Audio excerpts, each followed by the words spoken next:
Hello woodshop students, welcome to another safety video where we go over some of the safety features of a tool and tell you how to safely operate a tool.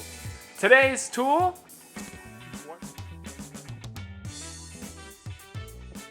what's the name of this tool? This tool is called a scroll saw.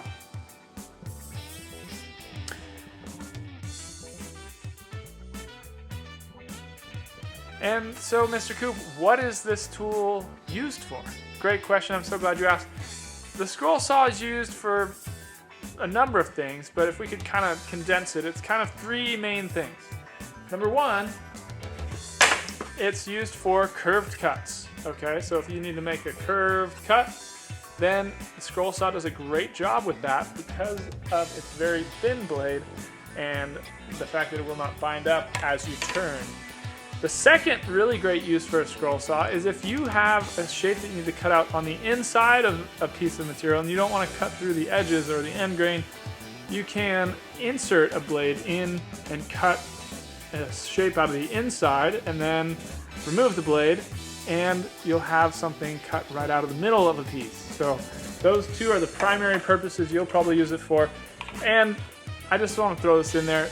Anytime you have a really intricate, detailed, sharp cuts, so things like marquetry, you would use this. If you wanted to create a jigsaw puzzle, you would need something like this. It could cut real tight turns and move in all kinds of intricate and ornate ways. So curved cuts, inside of a piece type of cut, and then just intricate detailed cuts in general. This does a great job with that. All right, so now that we've told you what the tool's called, what it's used for, let's talk about some of the parts of the tool. So here we go. Okay, important parts of this tool.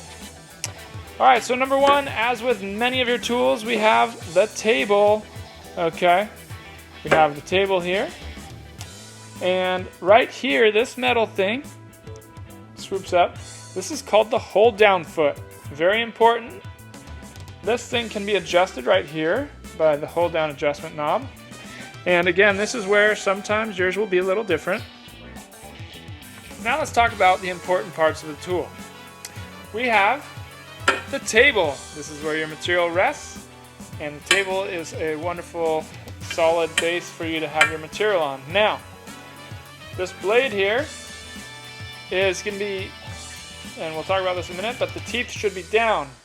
With the teeth down, it's going to be pulling your material down, and therefore you want to have the teeth down so that your material doesn't get pulled up with the teeth if it was pointed up.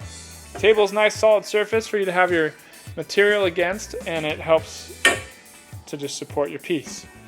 Here is the hold down foot. So, since there's still friction from the blade, it's possible that your piece will want to bounce up and down. This is the hold down foot and can be adjusted right here. With this knob, you can tighten it up when you get it in the right position, which we'll teach you how to do that in a second, and that will hold your material from bouncing up and down. So the table, the hold down foot, and over here, probably wondering, what is that funky piece of plastic? Well, this is actually it blows air out. So this is your air hose, and that you will place close to your piece like this so that it can blow the sawdust away as you cut your piece. So then next we will talk about the tension adjustment here, the tension adjustment knob, or blade tension lever. So when we go to set our blade in, there will be a process of getting the blade in there, and then you want it to be tight. That doesn't sound very tight. I'll show you more how to do that later. But this adjusts how tense this is, making it straighter as you get more tension. Then we have the on and off switch. So on has a little indent and off is up here. Right next to that, we have our speed adjustment knob. Okay, and that will change the speed of the saw. This right here is what holds your blade in. So this is what we call a blade clamp. Now, underneath the scroll saw, there are a few things we need to know about as well. There is another blade clamp here that grabs onto the bottom of the blade, okay? And then there's your angle adjustment knob. Most of the time you don't need to touch this because it should be set at 90 degrees, meaning that the table is flat and perpendicular to the blade. But in the event that you need to cut something that's at an angle, this is where you would loosen it, adjust your table, and then tighten that knob to keep the table from rotating any further. Okay? So those are the parts of the scroll saw.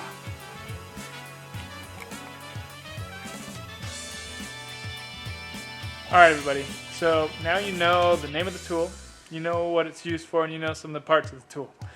Now let's talk about how we actually set up to be able to use this tool. Okay? So choose a good looking blade. Make sure that your depth, your adjustment on the tension is all the way to 0. So whether you're using a pin machine or not, on a pin machine you'll have a tension knob at the back that you have to make this come down in order for you to be able to put your pins on the 2 different slots, okay? But for now, I'm going to teach you how to do it this way. So tension down either via something like this or, like I said, tension rod in the back. All right, next, you will need to put your blade in to the machine, all right? So if you are going to cut something like this, where you're not actually having to go into the material, you can set up the blade and then worry about bringing the material over later. However, if you're wanting to cut something like this out from the inside, you'll need to drill a hole in your material so that you can slide your blade through while it gets attached to the machine. So I'm going to do something that does both processes.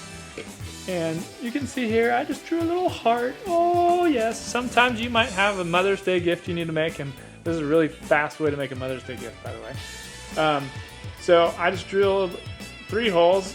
I like one right here because then we don't have to make such a sharp turn.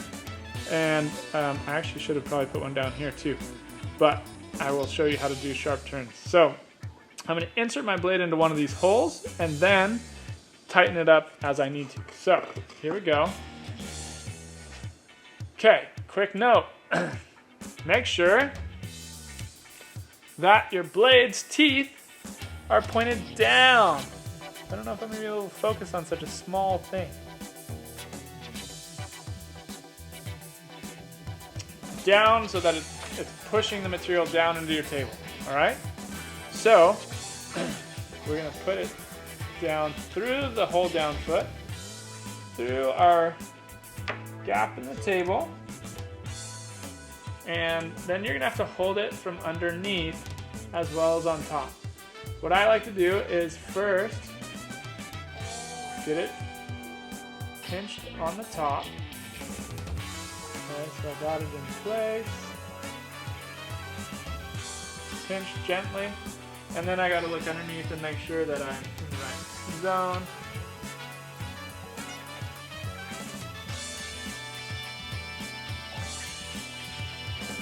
Teeth down, facing forward, right? You don't want those teeth facing backwards. That's not going to do you a lot of good.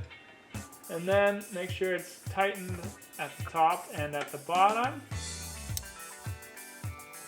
And you can give it a little push test, okay? It's not coming out. Now that you have it with the clamp tight on the top, clamp tight on the bottom, it's through my hole right here. Now we need to make sure that the tension is good. So listen to that, it's a dull sound. You got to make sure you tighten this tension until you hear it. And you got to move it from your material to be able to hear it. Okay, that's pretty good. Ooh, better. And we just slowly creep up on this. That tension knob, it's very easy to go too far and to actually break the blade. So make sure you don't do that. Just go slowly. So I was at 0, I only need to go to about 2 in order for this thing to be tight. That's perfect. All right. Now that we've got our material here, look, it could bounce up and down. So we need to set our, hopefully you remembered, hold down foot. So I'm gonna get up for this. I'm gonna loosen my knob. Sorry, you won't be able to see that. And I'm gonna drop the hold down foot onto my material. And then tighten it. So now my hold down foot is helping keep my material down, okay? And sometimes you gotta give it a little bit of flexibility there. All right. So now my hold down foot's tight against my material. If I try and bounce it, it won't bounce around. Excellent. So now everything is pretty much set. We're gonna put the air hose right about here so that as I cut, it's gonna blow away the sawdust. And then I'm gonna put on my safety glasses, of course. I'm gonna zoom you in here and you're gonna get to watch me try and cut this heart out of the inside. We need to know how far away we can have our hands from that blade. And I recommend you keep your hands 3 inches away at least from that blade. If possible, 2 inches is probably fine. So as much as you can, keep your hands to the side, behind. You never want your finger pointing directly into the blade, okay? So I'll talk about that in the during use section. So, during use. During use, everybody, make sure that you keep your hands 2 inches away from the blade as much as possible. This hold down foot kind of forces you not to get too close to the blade, but it is possible that if you're pushing your material through, you might just hit that blade with your finger. Try not to have your fingers ever pointing towards the blade, okay? Then, the other thing is you want to cut on the side of the line that you're throwing away or is going to become a scrap, okay?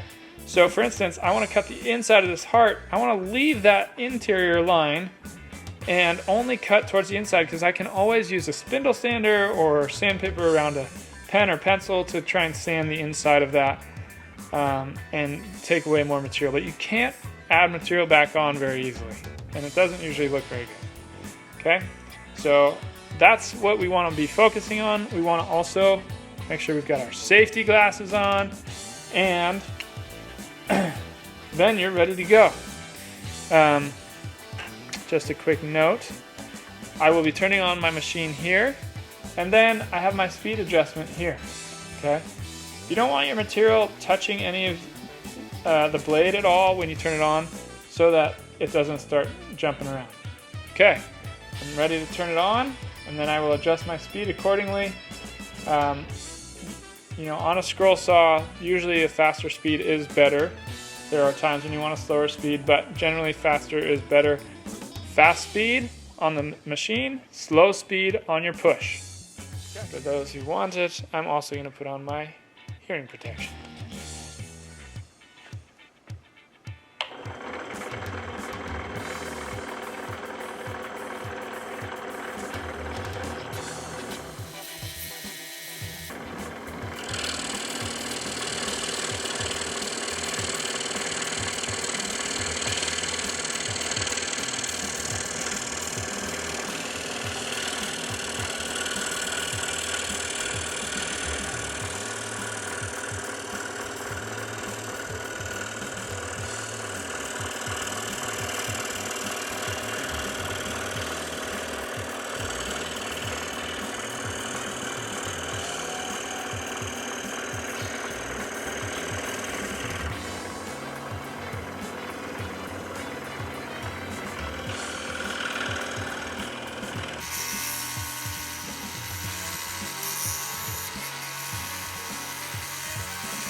Alright students, so I finished cutting out the interior part of that heart, and you maybe saw it came loose. Now I will need to remove the blade and then put it back on to cut the outer perimeter. I wanted to take a moment too to show you, notice that as I take this off, notice that I did not put this heart right in the center of this giant board, okay?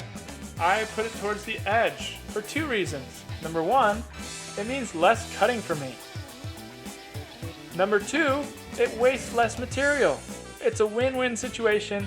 Always, as best you can, use 1 or 2, 3 edges if you can of the material. So, looky there.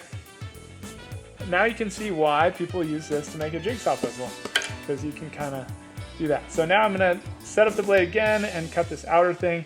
Now notice, like I said, I left the line so that I can sand to it in a lot of different areas. Actually, I guess I went over a little bit there, but not too bad to where it would be noticeable. All right, so remember, leave your lines, and you can go ahead and watch as I cut the rest of this out. So setting up the blade for this is a lot easier because I don't need to have my material there. Make sure the teeth are down.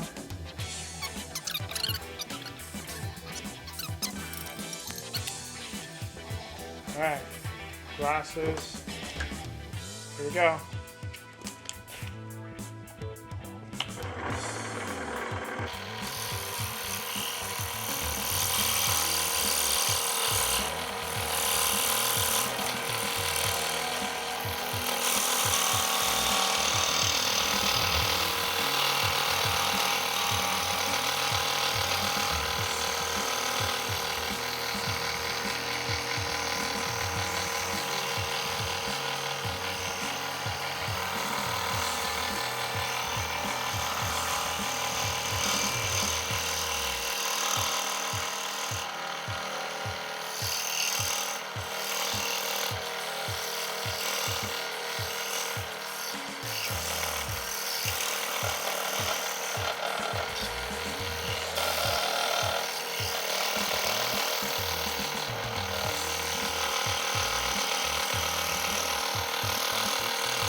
There we go, I've got my little heart. I'll give it to my daughter or something. But as you see, I still have some pencil marks that I can then just run it over the sander.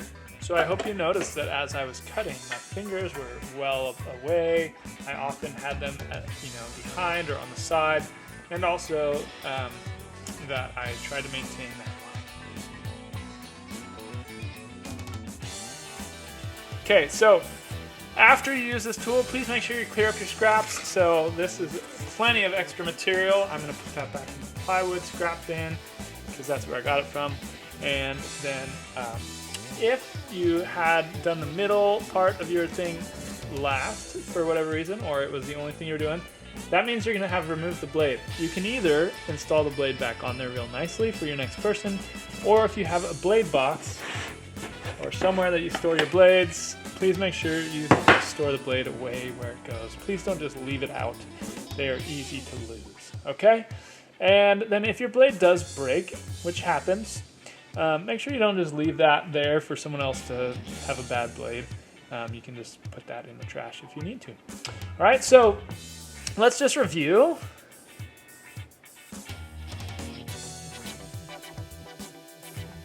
Things that should never be done. Please never put your hand too close to that blade, okay?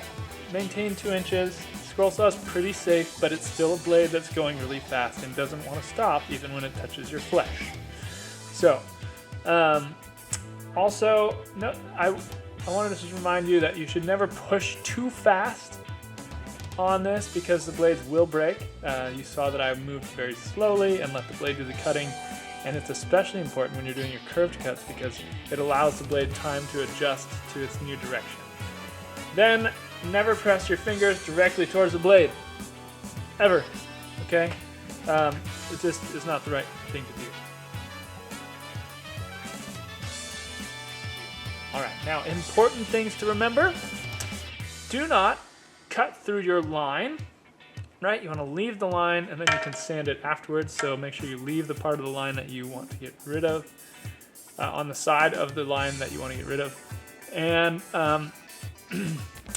yeah, so let's see. Also, this tool, unlike some of our tools, has so many parts, right? It's got knobs, it's got adjustment things, and there's a lot of parts that could get lost or go missing. Please, please, please, don't turn these knobs so far that they come out and then not return them to where they belong. If it does come out for some reason, make sure you put it back in before you leave the machine. Always leave those in, and if something for some reason breaks or goes missing, please let your teacher know so they can try and locate it and fix it before it goes missing. All right? And be gentle. You don't take a tool like a pair of pliers to any of these. Your hand tightening is plenty. Okay? All right. Like you saw, this is a really fun tool. It makes interesting shapes. A lot of fun to be had on the scroll saw. I hope that you use it safely and enjoy.